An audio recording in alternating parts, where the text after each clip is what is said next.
Assalamu alaikum. I hope you all are doing great. I am back with the another interesting video. So काफ़ी दिनों बाद मैं video upload कर रही हूँ और अगर अभी तक आपने चैनल सब्सक्राइब नहीं किया है तो कर लीजिए। बेल आइकन का बटन भी प्रेस कर दे ताकि मेरी आने वाली हर वीडियो की नोटिफिकेशन आपको मिलती रहे। तो आज की वीडियो में आपको कुछ किचन टिप्स मिलेंगी, कुछ बेकिंग की टिप्स और बेकिंग की रेसिपीज़ मिलेंगी जो कि आप अपनी टी पार्टीज़ या फिर बच्चों के टिफ़िन में दे सकते हैं।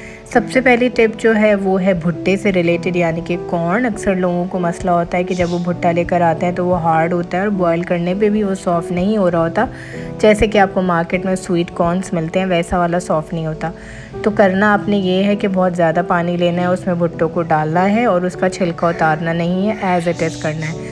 15 to 20 मिनट्स में आपके भुट्टे इतने सॉफ्ट हो जाएंगे कि आपको खुद यकीन नहीं आएगा कि ये भुट्टे कभी जब आप बॉयल किया करते थे तो सॉफ़्ट नहीं हो पाते थे, और आप फिर मुझे आके ज़रूर बताएंगे। और ये टिप हर कोई आपको नहीं देगा, हर किसी को नहीं पता होती, ये आपको मेरे चैनल पे मिलेगी। अभी बारी आ जाती है बेकिंग स्टार्ट करने की। तो मैं जब भी बेकिंग करती हूँ तो पहले सारी चीज़ों को सुबह ही डन कर लेती हूँ ताकि अगर शाम में पार्टी वार्टी है या बच्चों को दूसरे दिन देना है तो मैं थोड़ा ज़्यादा सा बल्क बना लेती हूँ, उसे स्टोर कर लेती हूँ। बेकिंग में सबसे पहली चीज़ जो डो बनाने के लिए आपको चाहिए होती है वो चाहिए होता है ईस्ट। ईस्ट का एक साशे का पैकेट होता है 10 ग्राम का, जो कि 2.5 कप आटे के अंदर, मैदे के अंदर आराम से काम आ जाता है और अच्छा सा आपका जो मैदा है वो फूल जाता है, राइज़ हो जाता है। मैंने सिंपल रूम टेम्परेचर के पानी में एक साशे को डाल दिया है और अब उसे मैं छोड़ दूँगी 15 to 20 मिनट्स, वो अच्छे से राइज़ हो जाएगा। यहाँ पे मैं 2.5 कप आटा ले रही हूँ, पिंच सॉल्ट, 1 टीस्पून शुगर और साथ में जो हमने ईस्ट को राइस किया वो ईस्ट मैंने इसके अंदर डाल दी। देखिए कितनी अच्छी तरह से ये राइज़ हो गई है। और अगर आपके पास कभी ईस्ट ना हो तो आप उसकी ऑल्टरनेट पे दही यूज़ कर सकते हैं। दही से भी आपका जो आटा है वो ख़मीर हो जाता है और फूल जाता है। सो ये टिप भी आपके लिए टिप नंबर 2 है। तो यहाँ पे मैंने दूध लूँगी आधा कप और पानी लूँगी आधा कप। दोनों चीज़ें मैं इक्वल लेती हूँ। आप सिर्फ दूध ले सकते हैं या फिर सिर्फ पानी भी ले सकते हैं। दूध से ज़रा अच्छा सा टेक्सचर आ जाता है, थोड़ा दूध दूध वाला टेक्सचर आता है और बहुत सॉफ्ट आपकी ब्रेड या जो भी आप चीज़ बना रहे हैं वो बनती है।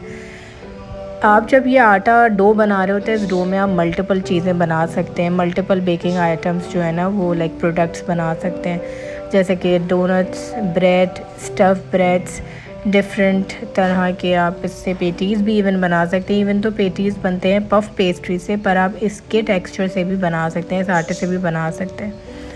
सो यहाँ पे मेरा आटा डन हो चुका है, डो मैंने गूंथ ली है। अब इसको मैं 30 मिनट्स टू 45 मिनट्स के लिए रख दूँगी राइस करने के लिए। 20 मिनट्स के बाद कॉर्न मेरे डन हो चुके हैं। अब हम इसको जो पानी है इसका स्ट्रेन कर देंगे। जब भी इसका पानी स्ट्रेन करें बहुत ध्यान से करें, इतना गर्म होता है तो इसको बहुत ध्यान से करना होता है।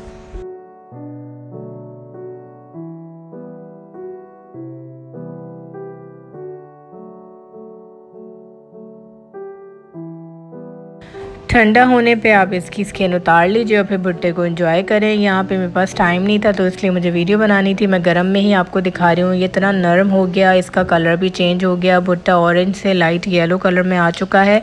अब आप इसे सूप में डालें, बच्चों को दें या फिर स्वीट कॉर्न बना लें, डिफरेंट आप ऐसे चीज़ें बना सकते हैं, चाइनीज़ में यूज़ करें। और अब आपको मैं टिप नंबर 3 बताऊंगी, वो ये कि आपने इसको उतारना कैसे है। हम जब भुट्टे के एक एक करके दाने निकालते हैं तो बहुत टाइम लग जाता है। अगर आपके पास कोई ग्रेटर है, कोई श्रेडर है तो आपने इस तरह से इसको निकालना है। पर ये वाला जो टेक्सचर है ये आप सूप वगैरह में और चाइनीज़ वगैरह में यूज़ कर सकते हैं। मिनटों में आपका भुट्टा खाली हो जाएगा और आप इसे स्टोर करके ज़िप लॉक में रख सकते हैं, और चाहें तो आप पूरे पूरे भुट्टे भी ज़िप लॉक में करके स्टोर कर सकते हैं। और जब आपने इनको खाना हो तो आप इसको पानी दोबारा गर्म करके और थोड़ी सी हीट देके इसे फ्रेश कर सकते हैं। यहाँ पे आटा जो डो है वो राइज़ हो चुकी है। इसको मैंने बहुत ज़्यादा राइज़ नहीं किया क्योंकि मेरे पास टाइम की कमी थी। अब मैं रोटी की तरह इसे बेलूँगी और फिर एक किसी भी कैप का लाइक बॉटल का कवर लेके इसके राउंड काट के और डोनट्स की शेप दे दूँगी। अगर आपके पास डोनट कटर है तो बहुत आसान है। अगर आप एक एक बॉल करके डोनट बनाते हैं तो उसमें बहुत टाइम लगता है, और अगर आप एक रोटी बेलें और उसमें काफ़ी सारे निकालें तो ये आपका काम झटपट हो जाता है। जब आप रोटी की शेप बेल रहे हो तो उसको आप थोड़ा मोटा मोटा रखिएगा ताकि आपको परफेक्ट डोनट वाला शेप मिल सके। मैं बना रही हूँ टर्किश डोनट जिसमें सिर्फ शुगर की कोटिंग होती है। ऑलरेडी मैंने शुगर सिरप रेडी करके रखा हुआ है। 1 कप पानी में 1.5 कप चीनी डाल के उसको मैंने अच्छी तरह से जो है गाढ़ा कर लिया है। इतना करना है कि वो बहुत ज़्यादा पानी पानी ना रहे और कोटिंग ऊपर आराम से हो जाए। यहाँ मेरे सारे डोनट्स तैयार हो गए हैं। आप इन्हें स्टोर करके भी रख सकते हैं, पर इस हालत में नहीं रख सकते। जब आप इन्हें रेडी कर ले प्रॉपर तो फिर आप इसे 1 हफ़्ते तक के लिए आराम से फ्रिज में स्टोर कर सकते हैं। जो आटा बचा है उससे मैं बना रही हूँ बन। मैंने 6x6 इंच का मोल्ड ले लिया है जो कि ब्रेड मोल्ड होता है।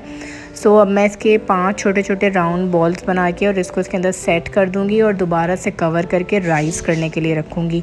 वो इसलिए रखूँगी कि जब ये मज़ीद राइस हो जाएंगे तो जब हम बेक करेंगे तो ये सॉफ्ट बन के निकलेंगे। अगर आप इसे और ज़्यादा राइस नहीं करेंगे और एज इट इज़ बेक करने के लिए रख देंगे तो ये बहुत ज़्यादा हार्ड टेक्सचर में हो जाएंगे और आपको वो बन वाला टेक्सचर नहीं मिलेगा।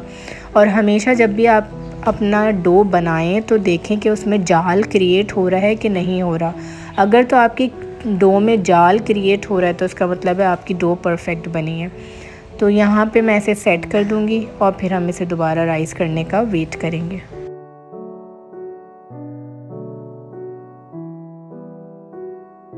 सारे डोनट्स तैयार हो चुके हैं और ये ख़ुद ही फूल जाते हैं। इन्हें हमने ज़्यादा रेस्ट नहीं देना होता क्योंकि जब ये डीप फ्राई होते हैं तो ये डीप फ्राई होते वक्त काफ़ी ज़्यादा फूल जाते हैं। मैं आधी क्वांटिटी तेल और आधी क्वांटिटी घी की लेती हूँ, उससे इसके अंदर खुशबू और टेक्सचर बड़ा अच्छा आता है। सो आप भी इस तरह कर सकते हैं या फिर कोई एक चीज़ यूज़ कर सकते हैं। इसको आपने मीडियम आंच पे फ्राई करना होता है। जैसे ही नीचे कलर आ जाए आप इसको टर्न कर लें। वो आप आगे देखेंगे कि मैं कैसे करती हूँ।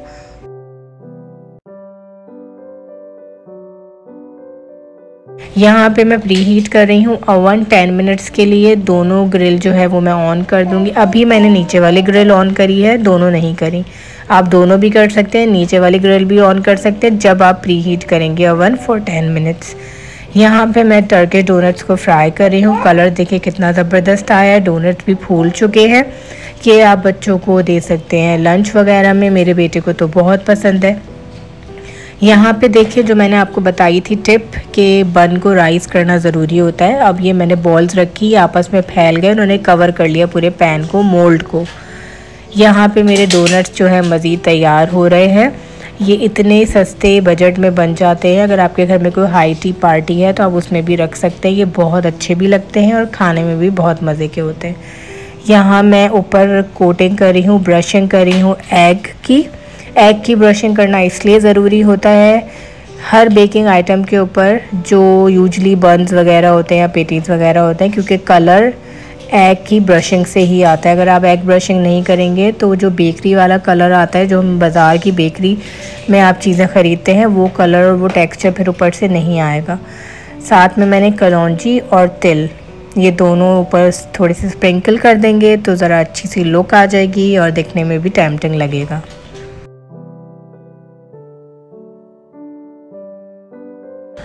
अवन प्रीहीट हो चुका था। अब मैं नीचे की ग्रिल ऑन करके इसकी बेकिंग करूंगी। ऊपर की ग्रिल हम लास्ट में ऑन करेंगे जब हमने ऊपर वाले सरफेस को कलर देना होगा। कभी भी दोनों ग्रिल जो है वो आप एक साथ यूज़ करके बेक मत करिएगा। अगर 2 ग्रिल एक साथ करके बेक कर भी रहे हैं तो आप उसको हर 15 मिनट्स पे चेक कर सकते हैं, क्योंकि ऊपर वाली जो ग्रिल होती है वो जल्दी गर्म हो जाती है और फिर वो ऊपर के टेक्स सरफेस को जला देती है और फिर अंदर से और नीचे से कच्चा रह जाता है। यहाँ पे मैं अब कर रही हूँ कोटिंग। शुगर सिरप में मैंने 1 कप पानी लिया था और 1 कप से 1.5 कप चीनी, डिपेंड्स कि आप कितना मीठा खाते हैं। और फिर उसको आप अच्छी तरह से पकाएंगे और सिरप की कंसिस्टेंसी ना ज़्यादा गाढ़ी ना ज़्यादा पतली। अब मैं 1 बाय 1 करके इसको डिप कर रही हूँ और ट्रे में स्प्रेड करती जा रही हूँ और ये हम सारे पे कर लेंगे। आप चाहें तो इसके ऊपर चॉकलेट की और डिफरेंट तरह की कोटिंग्स भी कर सकते हैं।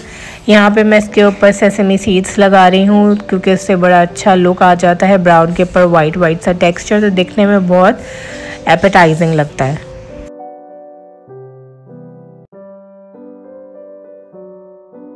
आप इन्हें स्टोर करके भी रख सकते हैं किसी भी बॉक्स के अंदर, ये आराम से चल जाते हैं, 1 हफ्ता तो चली जाते हैं अगर आपने इसको फ्रिज में रखा है। और जब आपने इसे खाना है तो आप इसे प्री हीट कर लेंगे ओवन में। ये इतने झटपट बन जाते हैं कि आप अगर आज शाम में आपके घर पार्टी है तो आप इसको दोपहर में भी आराम से बना के रख लें और जो क्लिंक रैप आता है उससे ऊपर रैप करके रख देंगे तो आपका एक जो मीठा है ना वो तैयार हो जाता है। इस तरह से मैंने काफ़ी सारे बना लिए, मैं हमेशा बल्क में बना लेती हूँ और फिर उसे स्टोर करके रख देती हूँ क्योंकि ये इतने मज़े के होते हैं तो एक से तो दिल ही नहीं भरता, एक बंदा एक ही टाइम में 2 3 4 आराम से खा लेता है। यहाँ पे मैं अब सेटिंग चेंज कर रही हूँ। अब मैं यहाँ पे इसको दोबारा से बेक कर रही हूँ क्योंकि ऊपर की मैंने आपको कहा था कि मैं लास्ट में इसकी ऑन करूँगी ग्रिल जिससे कलर आएगा। तो देखिए ऊपर की ग्रिल से इतना परफेक्ट कलर आया है और ये इतने ज़बरदस्त बन्स बने थे। गरम बन में आपने बटरिंग ऊपर से करनी है, लाइक बटर की ब्रशिंग करनी है। इसको कवर करके थोड़ी देर के लिए रखेंगे ताकि सॉफ्ट हार्ड ना हो। और कवर करने का मकसद होता है कि आपकी ब्रेड को सॉफ्ट करना है, उसके बाद आपने खाना है। तो आज की वीडियो कैसे लगी, कोई सवाल हो ज़रूर पूछेगा। फिर मिलेंगे नेक्स्ट वीडियो में। चैनल को लाइक कमेंट सब्सक्राइब कर दीजिएगा।